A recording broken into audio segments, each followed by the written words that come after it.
ஒன்று அரசர்கள் 11ஆம் அதிகாரம். சாலமோன் வேற்று தெய்வங்களை வழிபடல். அரசர் சாலமோன் அயல்நாட்டு பெண்கள் பலர் மேல் மோகம் கொண்டார். பார்வோனின் மகளை மணந்ததுமின்றி மோவாபியர், அம்மோனியர், ஏதோமியர், சீதோனியர், இத்தியர் ஆகிய பல நாட்டு பெண்களையும் மணந்தார். அவ்வேற்றினத்தாரை குறித்து ஆண்டவர் இஸ்ரேல் மக்களிடம், நீங்கள் அயல் நாடுகளிலிருந்து பெண் கொள்ளவும் வேண்டாம், கொடுக்கவும் வேண்டாம், ஏனெனில் அவர்கள் தம் தெய்வங்களை வணங்கும்படி உங்கள் உள்ளங்களை மயக்கி விடுவார்கள் என்று கூறியிருந்தார்.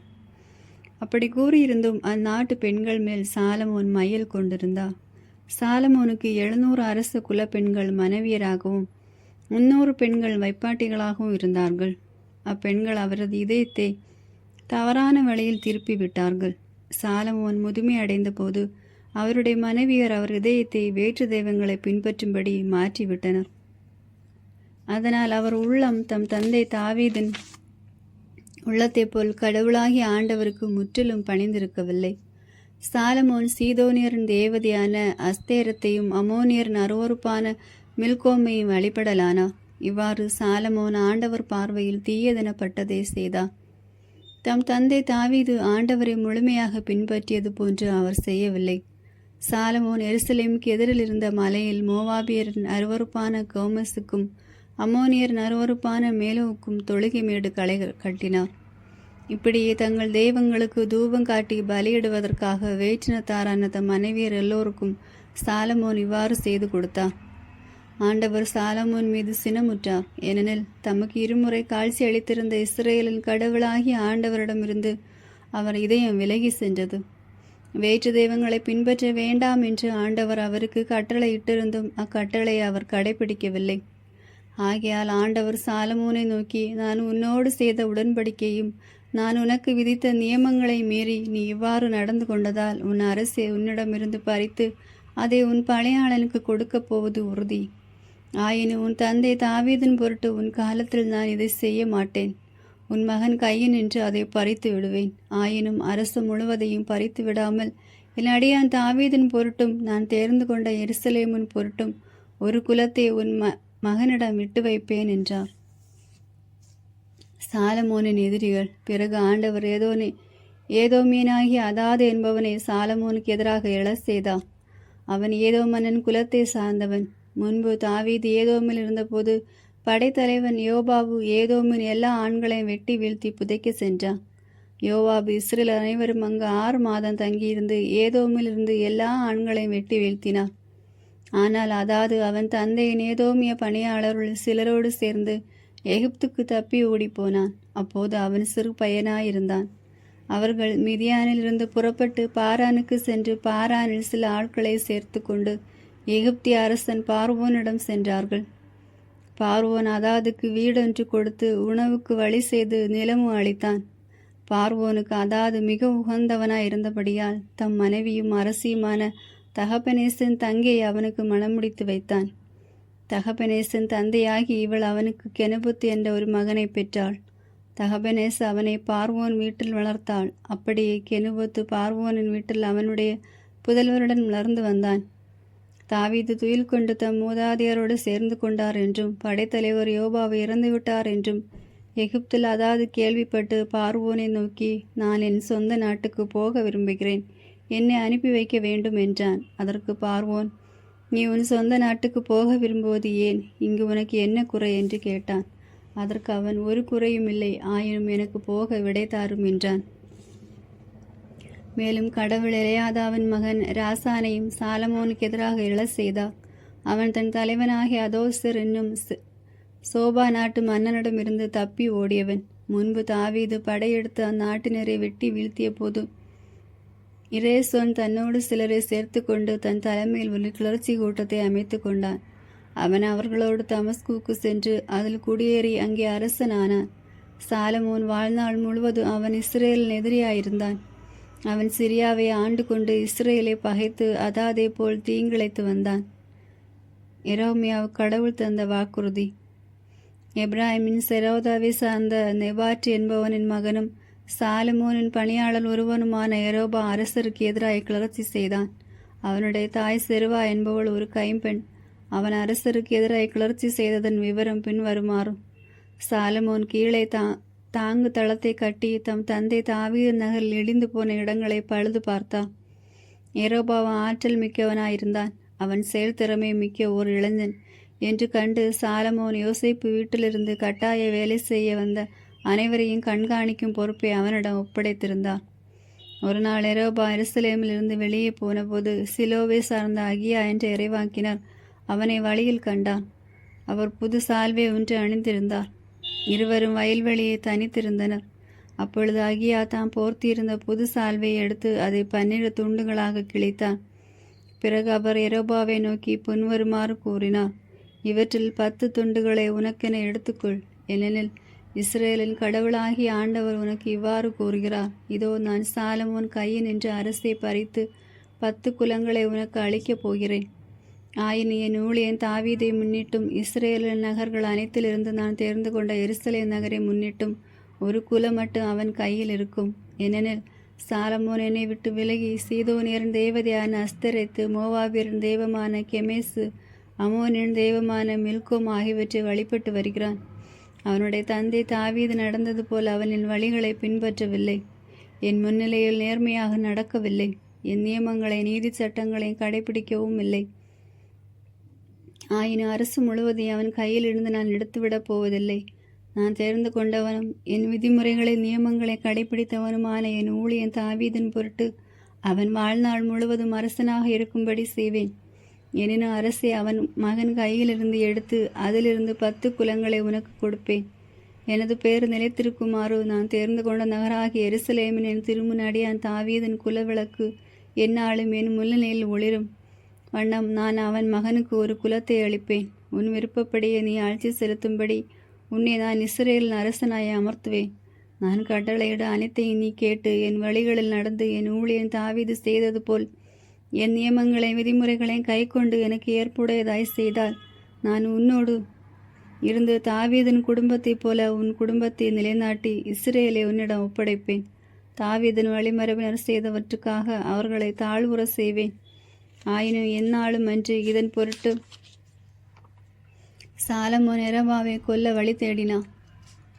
ஆனால் அவன் எகிப்திற்கு தப்பி ஓடி அங்கு எகிப்திய மன்னர் சீக்காவிடம் தஞ்சம் புகுந்து சாலமோன் இறக்கும் வரை அங்கேயே தங்கியிருந்தான். சாலமோனின் இறப்பு. சாலமோனின் பிற செயல்களும் அவர் செய்தவை அனைத்தும் அவரது ஞானமும் சாலமோன் வரலாற்று நூலில் எழுதப்பட்டுள்ளன அல்லவா? சாலமோன் எருசலேமில் இருந்து கொண்டு இஸ்ரேல் முழுவதன் மீதும் 40 ஆண்டுகள் ஆட்சி செலுத்தினார். பின்பு சாலமோன் தம் மூதாதையரோடு துயில் கொண்டு தம் தந்தை தாவீதின் நகரில் அடக்கம் செய்யப்பட்டார். அவர் மகன் ரெகொபெயாம் அவருக்கு பின் ஆட்சி செய்தான். 12ஆம் அதிகாரம். ரெகொபெயாம் செக்கேமுக்கு சென்றான். ஏனெனில் அங்கு இஸ்ரேலர் அனைவரும் அவனை அரசனாக்குவதற்காக ஒன்று கூடியிருந்தனர். சாலமோன் அரசருக்கு அஞ்சி எகிப்திற்கு ஓடிப்போய் அங்கு குடியிருந்தவனும் நெபாற்றின் மகனுமான யெரொபெயாம் இதை கேள்வியுற்றான். இஸ்ரேல் சபையார் ஆள் அனுப்பி அவனை வரவழைத்தார்கள். பின்பு அவர்கள் அனைவருடன் ரெகொபெயாமிடம் வந்து அவனை நோக்கி, உம் தந்தை பழுவான நுகத்தை எங்கள் மேல் சுமத்தினார். இப்போது நீர் உமது தந்தை சுமத்திய கடும் வேலைகளை குறைத்து அவர் எங்கள் மேல் வைத்த பழுவான நுகத்தை எளிதாக்க வேண்டும். அப்படி செய்தால் நாங்கள் உமக்காக பணியாற்றுவோம் என்றனர். அவன் அவர்களிடம், நீங்கள் போய் 3 நாள் கழித்து என்னிடம் திரும்பி வாருங்கள் என்றான். அப்படியே மக்கள் சென்றனர். அப்பொழுது அரசன் ரெகொபெயாம் தன் தந்தை சாலமோன் உயிரோடு இருக்கையில் அரசவையில் பணியாற்றிய முதியோரிடம், இம்மக்களுக்கு என்ன மறுமொழி கூறலாம், உங்கள் கருத்து என்ன என்ற ஆலோசனை கேட்டான். அவர்கள் அவனிடம், இன்று இம்மக்களுக்கு நீ பணியாளனாகி அவர்களுக்கு பணிந்து இனிய சொற்களில் பதிலளித்தால் அவர்கள் எந்நாளும் உனக்கு பணியாளர்களாக இருப்பார்கள் என்றனர். அவனும் முதியோர் தனக்கு அளித்த அறிவுரையை தள்ளிவிட்டு தன்னோடு வளர்ந்த தன் அவையிலிருந்த இளைஞரோடு கலந்து ஆலோசித்தான். உன் தந்தை எம்மேல் வைத்த நுகத்தை எளிதாக்கும் என்று என்னிடம் சொன்ன இம்மக்களுக்கு என்ன மறுமொழி கூறலாம், உங்கள் கருத்து என்ன என்று அவன் அவர்களிடம் வினவினான். அவனோடு வளர்ந்த அந்த இளைஞர் அவனை நோக்கி, உன் தந்தை எங்கள் மீதுள்ள நுகத்தை பழுவாக்கினார். நீர் அதன் பழுவை குறைத்தருள் என்று அம்மக்களும் விட வேண்டினார்கள் அல்லவா? அவர்களுக்கு இந்த பதில் கொடும். என் சுண்டு விரல் என் தந்தையின் இடுப்பை விட பெரியது. என் தந்தை பழுவான நுகத்தை உங்கள் மேல் சுமத்தினார். நானோ அதை இன்னும் பழுவாக்குவேன். என் தந்தை உங்களை சாட்டையால் அடித்தார். நானோ உங்களை முழு சாட்டையால் அடிப்பேன் என்று நீர் சொல்லும் என்றனர். 3ஆம் நாள் மீண்டும் என்னிடம் வாருங்கள் என்று ரெகொபெயாம் சொல்லியிருந்தபடி யெரொபெயாமுடன் மக்கள் அனைவரும் அவனிடம் 3ஆம் நாள் வந்தனர். அப்பொழுது அரசன் முதியோர் தனக்கு அளித்த அறிவுரையை தள்ளிவிட்டு மக்களுக்கு மிக கடுமையான பதில் அளித்தான். இளைஞரின் அறிவுரைக்கு ஏற்ப என் தந்தை பழுவான நுகத்தை உங்கள் மேல் சுமத்தினார், நானோ அதை இன்னும் பழுவாக்குவேன். என் தந்தை உங்களை சாட்டையால் அடித்தார், நானோ உங்களை முள் சாட்டையால் அடிப்பேன் என்று கூறினான். இவ்வாறு அரசன் மக்களின் வேண்டுகோளை ஏற்க மறுத்துவிட்டான். இந்த திருப்பம் ஆண்டவரால் நிகழ்ந்தது. சீலோவை சார்ந்த அகியாவின் மூலம் நெவையாற்றின் மகன் எரோபாவிற்கு தாம் கூறிய வாக்கை ஆண்டவர் இவ்வாறு நிறைவேற்றினார். இஸ்ரேல் மக்கள் அனைவரும் அரசன் தங்களது வேண்டுகோளுக்கு இணங்க மறுத்துவிட்டதைக் கண்டு, எங்களுக்கு தாவீதுடன் என்ன பங்கு? எங்கள் உரிமை சொத்து ஈசாயின் மகனிடம் இல்லை. இஸ்ரேலரே, உங்கள் கூடாரங்களுக்கு திரும்புங்கள். தாவீதே, உன் வீட்டை நீயே பார்த்துக்கொள் என்று அவனுக்கு எதிராக முழங்கிக் கொண்டே தம் கூடாரங்களுக்கு திரும்பினார். எனினும் யூதாவின் அவர்களில் குடியிருந்த இஸ்ரேல் மக்களுக்கு ரெகபெயாமே அரசனாயிருந்தான். பின்பு அரசன் ரெகபெயாம் கட்டாய வேலை திட்டத்தை செயல்படுத்தியவனான அதோனியர் இராமை பிற இஸ்ரேலரிடம் தூதனுப்பி வைத்தான். ஆனால் அவர்கள் எல்லோரும் சேர்ந்து அவனை கல்லால் எறிந்து கொன்றனர். அதை கேட்ட அரசன் ரெகபெயாம் விரைந்து தேரில் ஏறி எருசலேமுக்கு தப்பி ஓடிப்போனான். தாவீதின் குடும்பத்துக்கு எதிராக அன்று கிளர்ந்தெழுந்த இஸ்ரேலர் அன்று வரை அவ்வாறே இருக்கின்றனர். யெரொபெயாம் திரும்பி வந்து விட்டான் என்பதை இஸ்ரேலர் அனைவரும் கேள்வியுற்று அவனுக்கு ஆள் அனுப்பி சபைக்கு வரவழைத்து அவனை இஸ்ரேல் நாடு முழுவதற்கும் அரசனாக்கினார். யூத குலம் தவிர வேறு எந்த குலமும் தாவீதின் குடும்பத்தின் பக்கம் சேரவில்லை. செமையாவின் நிறைவாக்கு. எருசலேமுக்கு திரும்பி வந்த சாலமோனின் மகனாகிய ரெகபெயாம் இஸ்ரேலர் மீது போர் தொடுக்கவும் அந்நாட்டை தன்னுடன் ஆட்சிக்குள் கொண்டு வரவும் எண்ணினான். இதற்கென அவன் யூதாவின் வீட்டிலிருந்தும் பென்யமின் குலத்திலிருந்து 180,000 போர் வீரர்களை திரட்டினான். அப்போது இறையடியார் செமையாவுக்கு கடவுள் அருளிய வாக்கு, சாலமோனின் மகனும் யூதாவின் அரசனுமான ரெகபெயாமிடம், யூதா பென்யமின் வீட்டார் அனைவரிடமும் ஏனைய மக்களிடமும் போய் சொல், நீங்கள் படையெடுத்து உங்கள் சகோதரரான இஸ்ரேலரிடம் போரிட செல்ல வேண்டாம். எல்லோரும் அவரவர் வீடு திரும்புங்கள். இது நிகழ்வது என்னாலே என்று ஆண்டவர் உரைக்கிறார். ஆண்டவரின் வாக்கை கேட்ட அவர்கள் அவரது சொற்படியை திரும்பி போய்விட்டார்கள். யெரொபெயாம் வேற்று தெய்வங்களை வழிபட. யெரொபெயாம் எப்ராயிம் மலைநாட்டில் சிக்கேமை கட்டி எழுப்பி அங்கு குடியிருந்தான். பின்னர் அங்கிருந்து வெளியேறி பென்வேலை கட்டி எழுப்பினான். அப்பொழுது யெரொபெயாம் இப்போதுள்ள நிலை நீடித்தால் அரசு தாவீதின் வீட்டுக்கே திரும்பி சென்றுவிடும். ஏனெனில் இம்மக்கள் எருசலேமில் உள்ள ஆண்டவரின் இல்லத்தில் பலி செலுத்த இனிமேலும் போவார்களானால் அவர்களது உள்ளம் யூதாவின் அரசன் ரெகபெயாம் என்ற தங்கள் தலைவனை நாடும். என்னை கொலை செய்துவிட்டு யூதாவின் அரசன் ரெகபெயாம் பக்கம் சேர்ந்து கொள்வார்கள் என்று தன் இதயத்தில் சொல்லி கொண்டான். இதை பற்றி தீர சிந்தித்து அவன் பொன்னால் 2 கன்றுக்குட்டிகளை செய்தான். மக்களை நோக்கி, நீங்கள் எருசலேமுக்கு போய் வருவது பெருந்தொல்லை அல்லவா? இஸ்ரேலரே, இதோ உங்களை எகிப்து நாட்டிலிருந்து மீட்டு வந்த உங்கள் தெய்வங்கள் என்றான். இவற்றில் ஒன்றை பெத்தேலிலும் மற்றொன்றை தானிலும் வைத்தான். இச்செயல் பாவத்துக்கு காரணமாயிற்று. ஏனெனில் மக்கள் கன்றுக்குட்டியை வணங்க தான் வரையிலும் செல்லத் தொடங்கினர். மேலே அவன் தொழுகை மேட்டு கோவில்கள் கட்டி லேவியர் அல்லாத சாதாரண மக்களை அவற்றில் குருக்களாக நியமித்தான். பெத்தேலில் நடந்த வழிபாடு கண்டிக்கப்படல். அதுவும் இன்று யூதாவின் விழாவுக்கு இணையாக 8ஆம் மாதம் 15ஆம் நாள் யெரொபெயாம் ஒரு விழாவை ஏற்படுத்தி பலிபீடத்தின் மேல் பலியிட்டான். அவ்வாறே பெத்தேலிலும் தான் செய்து வைத்த கன்றுக்குட்டிகளுக்கு பலியிட்டான். மேலும் தான் அமைத்திருந்த தொழுகை மேடுகளின் குருக்களை பெத்தேலில் பணி செய்யும்படி அமர்த்தினான். தான் நினைக்கும்படி குறித்த 8ஆம் மாதம் 15ஆம் நாள் அவன் பெத்தேல் கட்டியிருந்த பலிபீடத்திற்கு சென்றான். இஸ்ரேல் மக்களுக்கு என்று தான் ஏற்படுத்திய விழாவின் போது பலிபீடத்தின் மேல் பலி செலுத்தி தூபம் காட்டினான். 13ஆம் அதிகாரம். யெரொபெயாம் தூபம் காட்ட பீடத்தருகில் நிற்கையில், இதோ இறையடியார் ஒருவர் ஆண்டவரின் சொற்படி யூதாவிலிருந்து பெத்தேலுக்கு வந்தார். ஆண்டவரின் வாக்கிற்கு இணங்கி அவர் அப்பீடத்திற்கு எதிராக குரல் எழுப்பி, பலிபீடமே, பலிபீடமே, இதோ தாவீதின் குடும்பத்தில் யோசியா என்ற பெயருள்ள ஒரு மகன் பிறப்பான். அவன் உன்மீது தூபத்தை எரிக்கும் தொழுகை மேடுகளின் குருக்களை உன்மீதே பலியிடுவான். மனிதரின் எலும்புகளை உன்மீது சுட்டரிப்பான் என்கிறார் ஆண்டவர் என்றான். பேசியுள்ளவர் ஆண்டவரே என்பதற்கு இதுவே அடையாளம். இதோ இப்பலிபீடம் இடிந்து விழும், அதன் மீதுள்ள சாம்பல் கீழே கொட்டப்படும் என்று கூறி ஒரு அடையாளத்தையும் அதே நாளில் தந்தார். பெத்தேலில் இருந்த பலிபீடத்துக்கு எதிராக இறையடியார் கூறின சொற்களை அரசன் யெரொபெயாம் கேட்டவுடன் பலிபீடத்திலிருந்து தன் கையை நீட்டி அவனை பிடியுங்கள் என்றான். நீட்டிய கை விரைத்து நின்று விட்டது. அதை அவனால் மடக்க முடியவில்லை. ஆண்டவரின் வாக்கிற்கு இணங்க இறையடியார் கொடுத்திருந்த அடையாளத்திற்கு ஏற்ப பலிபீடம் இடிந்து விழுந்தது. அதன் மேலிருந்த சாம்பலின் கீழே கொட்டியது. அப்போது அரசன் இறையடியாரை நோக்கி, எனக்காக நீரும் கடவுளாகி ஆண்டவரை நோக்கி இறைஞ்சி மன்றாடும், என் கை முன்போல் ஆகிவிடும் என்றான். அவ்வாறு இறையடியார் ஆண்டவரை நோக்கி மன்றாட அரசனது கை முன்போல் ஆயிற்று. அப்பொழுது அரசன் இறையடியாரிடம், நீர் என்னோடு என் வீட்டுக்கு வந்து உண்டு இளைப்பாரும், உமக்கு அன்பளிப்பு வழங்குவேன் என்றான். ஆனால் இறையடியார் அரசனிடம், நீர் எனக்கும் வீட்டில் பாதி கொடுத்தாலும் நான் உம்மோடு வரமாட்டேன், இவ்விடத்தில் உண்ண மாட்டேன், தண்ணீர் குடிக்கவும் மாட்டேன். ஏனென்றால் உணவருந்த கூடாது, தண்ணீர் குடிக்க கூடாது, போன வழியாய் திரும்பி வரக்கூடாது என்று ஆண்டவர் எனக்கு கட்டளையிட்டிருக்கிறார் என்று சொன்னார். அவ்வாறே அவர் பெத்தேலுக்கு தாம் வந்த வழியாக செல்லாமல் வேறு வழியாக திரும்பி போனார். பெத்தேலின் புதிய இறைவாக்கினர். வயது முதிர்ந்த இறைவாக்கினர் ஒருவர் பெத்தேலில் வாழ்ந்து வந்தார். அவருடைய மைந்தர்கள் தங்கள் தந்தையிடம் வந்து இறையடியார் அன்று பெத்தேலில் செய்தவை அனைத்தையும் அரசனுக்கு கூறியவற்றையும் அறிவித்தார்கள். அவர்களின் தந்தை அவர்களை நோக்கி, அவர் எவ்வழியாக சென்றார் என்று வினவினார். அதற்கு அவர்கள் யூதாவில் இருந்து வந்த அந்த இறையடியார் சென்ற வழியை சுட்டி காட்டினார்கள். அவர் தம் மைந்தர்களுடன் கழுதைக்கு சேணம் பூட்டுங்கள் என்றார். அவர்களும் கழுதைக்கு சேணம் பூட்டி கொண்டு வர அவர் அதன் மேல் ஏறிக்கொண்டார்.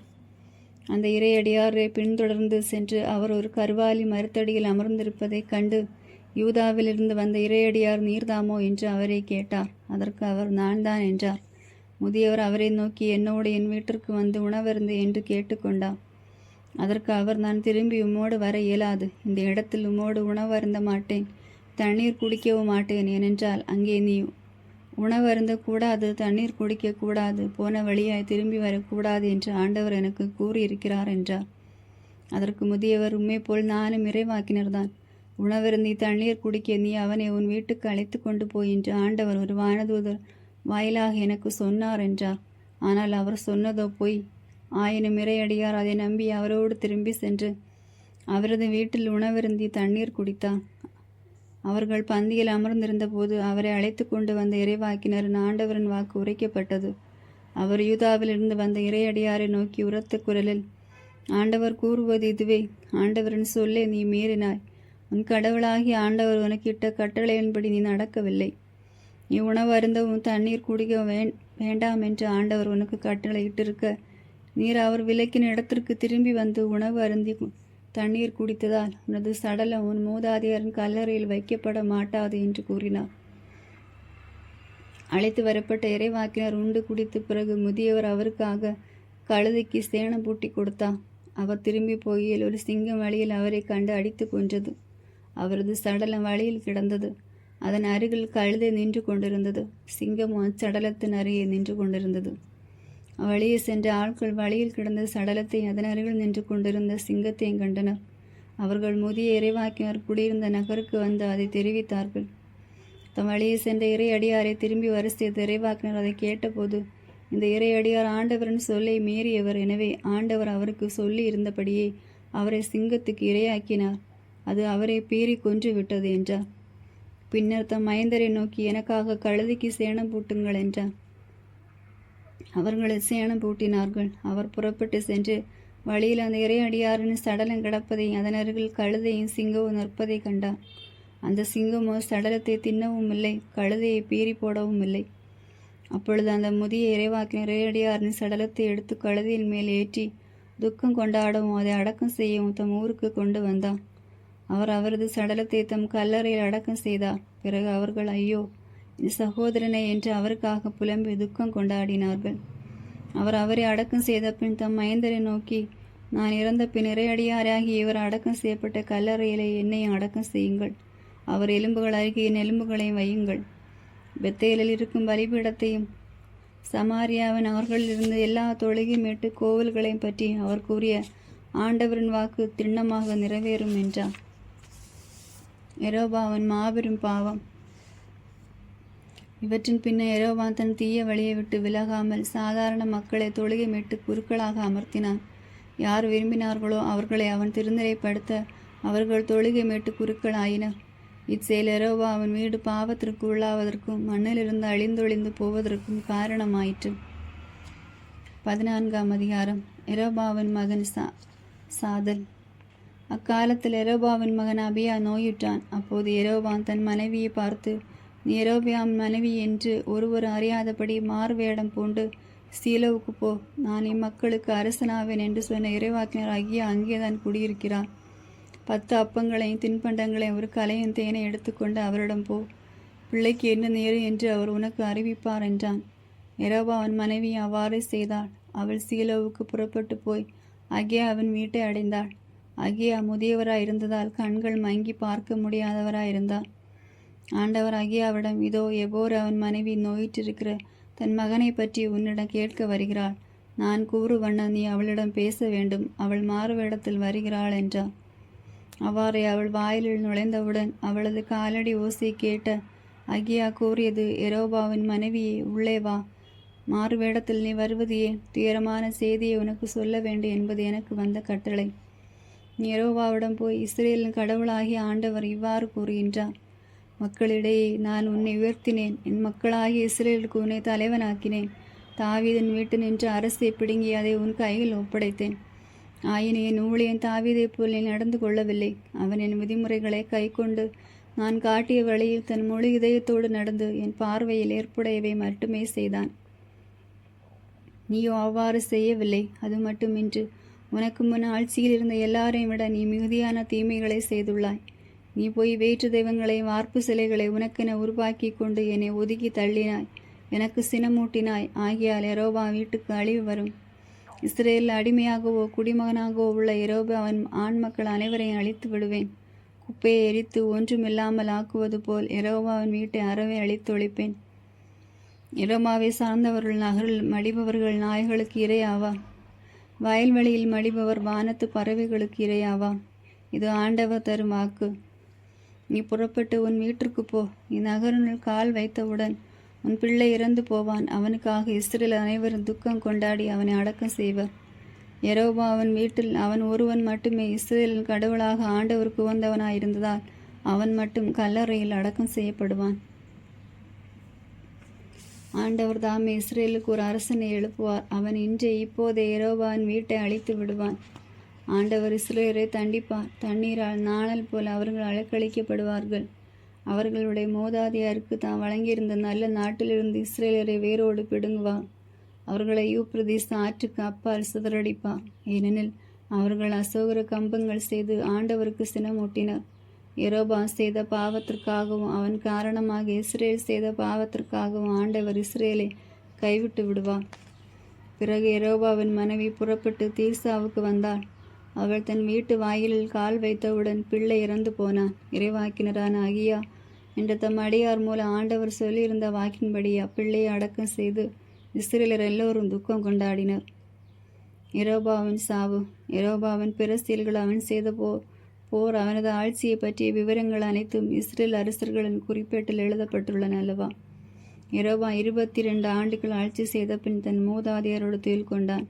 அவனுக்கு பின் அவன் மகன் நாதாபு அரசனானான். யூதா அரசன் ரெகொபெயாம். இப்படி இருக்க சாலமோனின் மகன் ரெகொபெயாம் யூதாவில் ஆட்சி செய்து வந்தான். ரெகொபெயாம் அரசனான போது அவனுக்கு வயது 41. ஆண்டவர் தமது திருப்பெயரை நிலைநாட்டு பொருட்டு இஸ்ரேலின் குலங்கள் அனைத்திலிருந்தும் தேர்ந்து கொண்ட நகராகிய எருசலேமில் அவர் 17 ஆண்டுகள் அரசு ஆண்டான்.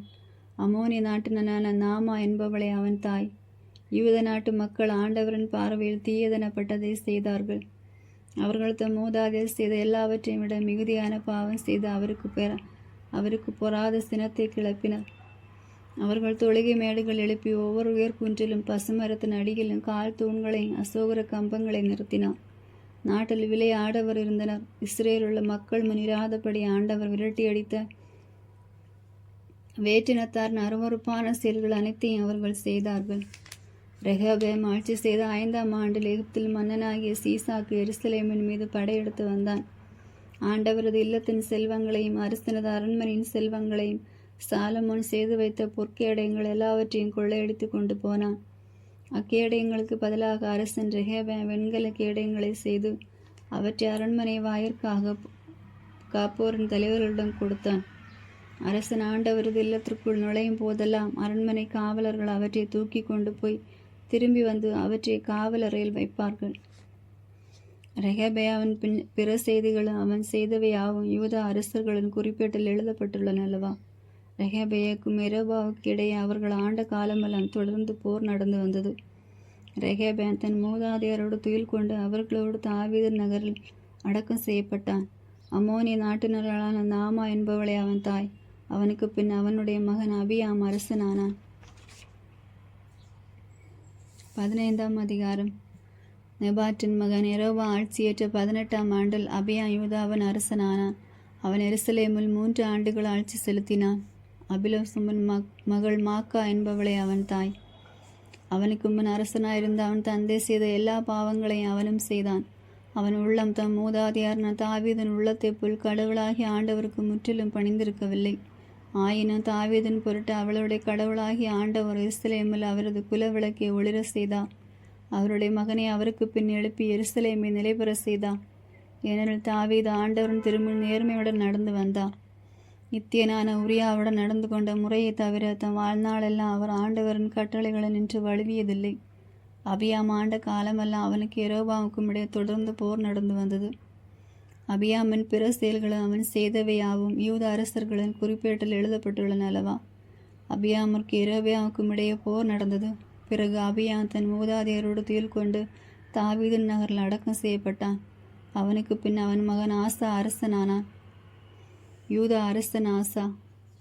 இஸ்ரேலின் அரசன் எரோபா ஆட்சியேற்ற 20ஆம் ஆண்டில் ஆசா யூதாவின் அரசனானான். அவன் 41 ஆண்டுகள் எருசலேமில் ஆட்சி செய்தான். அபிலோசமின் மகள் மாக்கா என்பவளே அவன் தாய். ஆசா தன் மூதாதை தாவீதை போல் ஆண்டவர் திரும்பும் நேர்மையுடன் நடந்து வந்தான். அவன் ஆடவர்கள் நாட்டிலிருந்து துரத்திவிட்டு தன் மூதாதையர் செய்து வைத்திருந்த சிலைகளை எல்லாம் அகற்றினான். மேலும் அவனுடைய தாய் மாக்கா ஆசோருக்கு அருவருப்பான உருவமொன்றை செய்து வைத்திருந்தாள். எனவே அவன் அவளை அரச அன்னை பதவியிலிருந்து நீக்கிவிட்டு அவ்வுருவத்தை தகர்த்து கிதரோன் ஓடை அருகே சுட்டரித்தான். ஆனால் தொழுகை மேடுகள் அப்படியே இருந்தன. எனினும் ஆசாவின் உள்ளம் அவன் வாழ்நாளெல்லாம் ஆண்டவருக்கு முற்றிலும் பணிந்திருந்தது. தன் தந்தை தேர்ந்து கொண்டவற்றையும் தான் தேர்ந்து கொண்ட வெள்ளி தங்கத்தாலான பொருட்களை ஆசா ஆண்டவர் நிலத்திற்குள் கொண்டு வந்து சேர்த்தான். ஆசாவுக்கும் இஸ்ரேலின் அரசன் பாசாவுக்கும் இடையே அவர்கள் ஆண்ட காலமெல்லாம் தொடர்ந்து போர் நடந்து வந்தது.